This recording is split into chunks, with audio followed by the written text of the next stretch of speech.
Hello friends, welcome to my channel hello Shikshak. आप सभी के लिए सीटेट की स्पेशल क्लास स्टार्ट हो रही है मैथ्स की, क्योंकि मैथ्स ऐसा सब्जेक्ट है जिसमें सभी को कहीं ना कहीं डर रहता है। क्योंकि पेडागोजी हो गया, आपका कंटेंट पेपर हो गया, उसमें सॉल्यूशन पेपर कैसे करना है, पेडागोजी करना है, सबसे ज़्यादा आपका टाइम लेता है। तो क्यों ना हम उसकी तैयारी पहले से कर ले। तो यहाँ पे आपके सीटेट की पेडागोजी आपके पेपर 1 की, पेपर 2 की, दोनों की स्टार्ट होगी। और आपकी पहले से यानी कि बिल्कुल आपकी स्टार्टिंग से पॉइंट से स्टार्ट करेंगे, वो भी आपके रिटर्न नोट्स के साथ। तो स्टार्ट करते हैं आज की अपनी क्लास। सबसे पहले हम डिस्कस करेंगे आपके मैथ्स की पेडागोजी का सिलेबस क्या है। तो आपको बता दें कि आपके पेडागोजी का जो सिलेबस है वो पेपर 1 हो या फिर पेपर 2 हो, यानी कि आपका प्राइमरी हो या अपर प्राइमरी लेवल हो, आपका सेम आता है। क्योंकि आपका जो कंटेंट पेपर होता है 15 मार्क्स का, जिसमें आपका माप हो गया, तौल हो गया, आपका सरलीकरण हो गया या फिर आपका सॉल्यूशन हो गया, उसके कंटेंट पेपर आपका टॉपिक चेंज होता है। 15 मार्क्स का आपका प्राइमरी में भी आता है और 15 मार्क्स आपका अपर में भी आता है। लेकिन आपका जो पेडागोजी है वो पेपर 1 और पेपर 2 दोनों के लिए आपका टॉपिक सेम रहता है। अगर आप इस वीडियो से या तैयारी शुरू करते हैं तो आपकी तैयारी पेपर 1 पेपर 2 दोनों की एक साथ हो जाएगी। आज क्लास फर्स्ट में हम डिस्कस करेंगे कि आपको पेडागोजी में कौन कौन से टॉपिक आपके मैथ्स में कवर करने हैं। तो सबसे पहले आपको बता दें कि मैथ्स आपका टोटल 30 क्वेश्चंस आते हैं, जिसमें से आपके 15 क्वेश्चन होते हैं आपके कंटेंट बेस होते हैं, यानी आपके सॉल्यूशन बेस होते हैं, और 15 क्वेश्चन आपके पेडागोजी से होते हैं। तो हम आज तैयारी करेंगे 15 मार्क्स की आपकी। तो सबसे पहला जो हमारा टॉपिक है, गणितीय तार्किक चिंतन की प्रकृति, बालक के चिंतन एवं तर्क शक्ति, पैटर्न तथा अर्थ निकालने और अधिगम की कार्य नीतियों को समझना। तो आपका पहला जो टॉपिक है, इन शॉर्ट में कह सकते हैं कि हमें गणित की प्रकृति समझना है और कैसे तार्किक सोच आपकी गणित में काम आती है, इसको हम कवर करेंगे। उसके बाद आपका जो सेकेंड टॉपिक है वो पाठचर्या में गणित का स्थान क्या है, उसको पढ़ना है। थर्ड में आपको गणित की भाषा पढ़ना है, यानी आपका जितने भी आपके गणित से रिलेटेड सिद्धांत हैं उन सभी सिद्धांत को हमें पढ़ना है, क्योंकि क्वेश्चन आपके डायरेक्ट सिद्धांत से पूछे जाते हैं। नेक्स्ट आपका जो फोर्थ टॉपिक है उसमें हमें सामुदायिक गणित यानी कि कम्युनिटी मैथमेटिक्स पढ़ना है। फिफ्थ आपका जो टॉपिक है उसमें औपचारिक एवं अनौपचारिक पद्धतियों के माध्यम से मूल्यांकन करना, यानी इवोल्यूशन थ्रू आपका फॉर्मल एंड इनफॉर्मल मेथड से, यानी औपचारिक अनौपचारिक, यानी आपका जो विद्यालय के बाहर की जो आपकी पढ़ाई है या विद्यालय में जो आप पढ़ते हैं उन सभी पद्धतियों के माध्यम से जो आपका मूल्यांकन होता है गणित में वो कैसे होता है, इन सभी के बारे में इस टॉपिक में हमें कवर करना है। उसके बाद आ जाती है आपकी शिक्षण की समस्याएं, यानी आपकी कौन कौन सी विधियाँ यूज़ होती हैं, जैसे आगमन विधि हो गई, निगमन विधि हो गई, गणित में उसमें कैसे यूज़ किया जाता है, आपका चित्र से बच्चों को कैसा पढ़ाया जाता है, कैसे उनकी कमियों को, उनकी समस्याओं को दूर किया जाता है। तो ये टॉपिक हमें अपना 6 में कवर करेंगे। नेक्स्ट आपका 7 है त्रुटि विश्लेषण तथा अधिगम एवं अध्यापन के प्रासंगिक पहलू, यानी कि एरर एनालिसिस इन टीचिंग, कि बच्चों को पढ़ाने में हम क्या गलती करते हैं, बच्चों को किस स्तर पे पढ़ाना है, क्या हमसे गलती हो रही है, किस पाठ्यक्रम में क्या बदलाव लाना है। गणित के रिलेटेड जितने भी क्वेश्चंस बनेंगे इन सभी को हम यहाँ पे 7 पॉइंट में कवर करेंगे। उसके बाद आपका जो 8 और लास्ट आपका जो टॉपिक है पेडागोजी का वो है नैदानिक एवं आपका उपचारात्मक शिक्षण, जिसे हम कहते हैं डायग्नोस्टिक एवं रेमेडियल टीचिंग, जिसमें हमें जियो बोर्ड पढ़ना है, अबैकस पढ़ना है, जियो बॉक्स पढ़ना है, 10 ग्राम पढ़ना है, ग्राफ पेपर पढ़ना है, किस तरह से इन सभी का प्रयोग करके बच्चों को 3D के बारे में, 2D डायग्राम्स के बारे में या फिर उनको गिनती के बारे में, स्थानीय मान या प्लेस वैल्यू के बारे में बताते हैं। जियो बोर्ड जैसे आपका हो गया ज्योमेट्री बॉक्स का क्या प्रयोग होता है, कैसे हम 10 ग्राम की सहायता से आकृति, ट्राइंगल, आयत, ये सब बच्चों को सिखाते हैं। तो यहाँ पे जितने भी आपका पेडागोजी आपका पेपर 1 का हो या पेपर 2 का हो, आपके इतने ही आपको 8 टॉपिक पढ़ने हैं। तो आपको पेपर 1 है या पेपर 2 है, दोनों आपके यहाँ से कवर हो जाएंगे। तो चलिए फिर आज हम स्टार्ट कर देते हैं अपना टॉपिक 1, यानी कि आपकी गणित की प्रकृति क्या है, तार्किक सोच किस तरह से आपके गणित में काम आती है। तो आपको नेक्स्ट अपना सबसे पहले आपको हेडिंग डालनी है कि गणित की प्रकृति, यानी कि nature of mathematics. Nature of mathematics यानी गणित की प्रकृति पढ़ने से पहले हमारा एक क्वेश्चन है आप सभी के लिए कि आप सबसे पहले ये बताइए कि गणित होता क्या है। क्योंकि किसी भी चीज़ का नेचर पढ़ने से पहले हमें पता होना चाहिए कि हम पढ़ क्या रहे हैं, वो होता क्या है, उसके बारे में हम कितना जानते हैं। तो ये कुछ पॉइंट्स हैं इस टॉपिक के अंदर जिसके हमें सारे पॉइंट्स कवर करने हैं। कैसे आपके एक-एक पॉइंट हम आपको बताएँगे, किस तरह के क्वेश्चंस बनते हैं, उनको पहले हम डिस्कस कर देंगे, फिर आपके एक-एक टॉपिक को हम डिटेल में पढ़ाएँगे। तो सबसे पहला हम आपको बताएँगे कि गणित होता क्या है, यानी गणित क्या है, कैसे गणित कार्य करता है। उसके बाद उससे आप नेचर को रिलेट कर पाएँगे, उसको समझ पाएँगे। उसके बाद गणित की अच्छी पाठ्य पुस्तक की विशेषताएँ क्या होती हैं, पॉजिटिव क्या है, नेगेटिव पॉइंट्स क्या हैं उसके। विद्यार्थी केंद्रित कक्षा क्या होती है, बच्चों को फोकस करके कैसे शिक्षा दी जाती है, या बच्चे कैसे केंद्रित होते हैं विद्यालय में, गणित केंद्रित शिक्षा क्या होती है।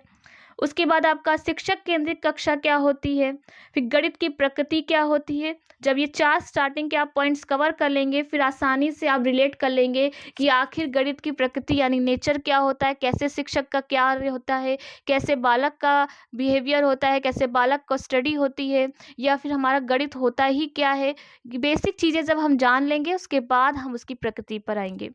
उसके बाद नेक्स्ट आपको जो पॉइंट कवर करेंगे कि गणित में सोच के प्रकार क्या हैं, यानी आपके सोच में अपसारी और अभिसारी किस प्रकार से होती है, कैसे एक क्वेश्चन के आप 10 तरह से सॉल्यूशन निकाल सकते हैं, या फिर आप एक क्वेश्चन का सिर्फ एक ही मेथड सॉल्व करने का होता है, गणित में इसका कैसे संबंध होता है आपकी सोच में, तार्किक चिंतन में।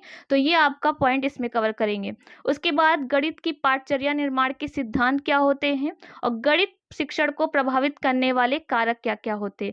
तो ये आपके जितने पॉइंट्स हैं, 8 पॉइंट्स, ये आपके टॉपिक 1 यानी कि गणित की प्रकृति क्या है, इसके अंतर हमें पढ़ना है। पहले इसलिए बता दिया है ताकि आपको क्लियर रहे कि हमें गणित की प्रकृति में आखिर पढ़ना कितना है, क्योंकि हमने पॉइंट्स इसलिए बना दिए हैं क्योंकि आपको क्लियर हो जाएगा कि आपके क्वेश्चंस किस किस टॉपिक से बनते हैं। ऐसे ही डेली आपके सारे टॉपिक कवर करेंगे। तो आज हम पढ़ेंगे कि गणित होता क्या है, गणित किससे रिलेटेड होता है, आखिर गणित की डेफिनेशन क्या है। तो आपको अब हेडिंग डालनी है कि गणित क्या है। तो आपसे पूछा था हमने कि गणित होता क्या है, अपनी भाषा में बताइए। तो सभी ने पता होगा या सभी ने बचपन से पढ़ा होगा कि कुछ बच्चे कहते हैं जहाँ गणना की प्रधानता होती है वही गणित होती है, यानी कि जहाँ पे हम गिनती करते हैं, जोड़ते घटाते हैं या फिर गणना कर पाते हैं, गणना की प्रधानता को ही हम गणित कहते हैं। बिल्कुल सही है। और कुछ बच्चे कहते हैं गणित गणनाओं का विज्ञान है, यानी कि हम जो भी गणना करते हैं, जितनी भी हमारी गिनतियों से रिलेटेड जो भी विज्ञान होता है, उसी को हम गणित का विज्ञान कहते हैं। गणित संख्या और स्थानों का विज्ञान है, बिल्कुल, क्योंकि आपको प्लेस वैल्यू कहाँ से पता चलता है, आपको गणित से पता चलता है कि इकाई क्या है, दहाई क्या है। कैसे हमें अगर मान लीजिए आपको कह दे 5691 लिखिए, तो कैसे आप उसको प्लेस करेंगे, कहाँ पे इकाई रखेंगे, कहाँ पे दहाई रखेंगे, या फिर कौन सी संख्या क्या होती है, 5 किसे कहते हैं, 6 किसे कहते हैं। यही सब पढ़ना और इन्हीं सबको जानना ही हमारा क्या होता है, गणित होता है। और गणित तार्किक विचारों का भी विज्ञान होता है, बिल्कुल होता है, क्योंकि हम सोचते हैं किसी की चीज़ को सॉल्व करने के लिए अपना माइंड का यूज़ करते हैं, मेथड का प्रयोग करते हैं। एक नहीं, हम 4-5 मेथड से एक ही क्वेश्चन को सॉल्व कर सकते हैं। तो कहीं न कहीं हमारी जो तार्किक क्षमता का विकास होता है वो भी हमारा गणित से होता है। और तर्क पर आधारित है, जितने भी नियम, सूत्र, सिद्धांत किसी न किसी तर्क पर आधारित होते हैं। तो गणित कह सकते हैं कि गणित हमारा क्या है, एक तर्क पर आधारित है। किस प्रकार आधारित है, तो जैसे कि आपको पता है कि किसी भी संख्या का अगर हम जो घात है वो 0 कर दें तो उसकी वैल्यू क्या आती, 1 आती। क्यों आती, कैसे आती, आपको नहीं पता, लेकिन तर्क क्या है, वो तर्क आपका प्रूफ हो चुका है। तो ये तर्क से कह सकते हैं कि अगर मान लीजिए 2 की घात हम 0 लगा देते हैं तो उसकी वैल्यू हमेशा 1 होगी, या किसी भी संख्या की हम घात 0 लगा देते हैं तो हमेशा वह 1 कहलाएगा। तो यही हमारी जो तर्क बेस पे हम गणित पढ़ते हैं, यानी तार्किक चिंतन करते हैं, या तर्क आधारित जो होता है वो हमारा गणित होता है। जैसे क्यूब, हमारा एक क्यूब ही क्यों होता है, स्क्वायर में हम स्क्वायर यानी 2 ही क्यों लगाते हैं। तो ये तर्क हमारी जो आधारित विज्ञान होता है उसको हम कह सकते हैं गणित है। और लास्ट हम ये भी कह सकते हैं कि जो गणित होता है वो आगमनात्मक यानी कि इंडक्टिव और प्रयोगात्मक विज्ञान है। यानी हम जो भी आगमन विधि यानी कि उदाहरण से लेकर हम जो नियम की ओर जाते हैं, सबसे पहले हम किसी चीज़ का एग्जाम्पल पढ़ते हैं, फिर उसका सूत्र याद करते हैं, कैसे उसमें फॉर्मूला यूज़ करना है, उसके बाद उसका प्रयोग करते हैं यानी कि एक्सपेरिमेंटल करते हैं। तो ये हमारा क्या कहलाता है, गणित का विज्ञान कहलाता है। तो आप कह सकते हैं गणित जो है वो विज्ञान से जुड़ा है और विज्ञान गणित से जुड़ा है। क्यों जुड़ा है, आप फिजिक्स पढ़ते हैं, किसका यूज़ करते हैं फॉर्मूला, या फिर आप न्यूमेरिकल सॉल्व करने के लिए गणित। अगर आपको गणित का ज्ञान नहीं होगा, गिनती का ज्ञान नहीं होगा, तो क्या आप बता सकते हैं कि कैसे आप वैल्यू निकालेंगे, कैसे आप कह सकते हैं किसकी आप प्लेस वैल्यू है, या किसका आपका ऑक्सीजन का कितनी वैल्यू होती है, या आप कैसे न्यूमेरिकल सॉल्व करेंगे। ज्योग्राफी पढ़ने समय आप कैसे अक्षांश बताएँगे, अधिक्षांश बताएँगे, तो कहीं न कहीं जो गणित है वो विज्ञान से जुड़ा है और जो विज्ञान है वो गणित से जुड़ा है। तो अब आसान भाषा में कह सकते हैं, सिंपल इतनी सारी डेफ़िनेशन आपको समझ में आ गई होगी। तो अब अपनी सिंपल आपसे कोई पूछे कि गणित क्या होता है? आप गणित के स्टूडेंट हैं तो आप बताइए गणित क्या होता है? तो आप बताइएगा गणित विज्ञान का अमूर्त रूप होता है, यानी कि छुपा हुआ रूप होता है। कि गणित में विज्ञान जो होता है विद्यमान होता है लेकिन हमें दिखता नहीं है, क्योंकि हम जो भी करते हैं वो गणित से ही करते हैं और गणित ही सबका आधार होता है। तो क्या कहते हैं कि गणित जो होता है विज्ञान का अमूर्त रूप है। आई होप आपको यहाँ तक समझ में आ गया होगा कि गणित होता क्या है, कैसे विज्ञान गणित का रूप कहा जाता है या अमूर्त रूप कहा जाता है, आपको यहाँ से क्लियर हो गया होगा। इसके बाद आपको एक गणित की डेफिनेशन भी याद रखनी, क्योंकि एक आपके बहुत ही फेमस एक गणितज्ञ हैं जिनकी आपकी डेफिनेशन आपके सिलेबस में आती है।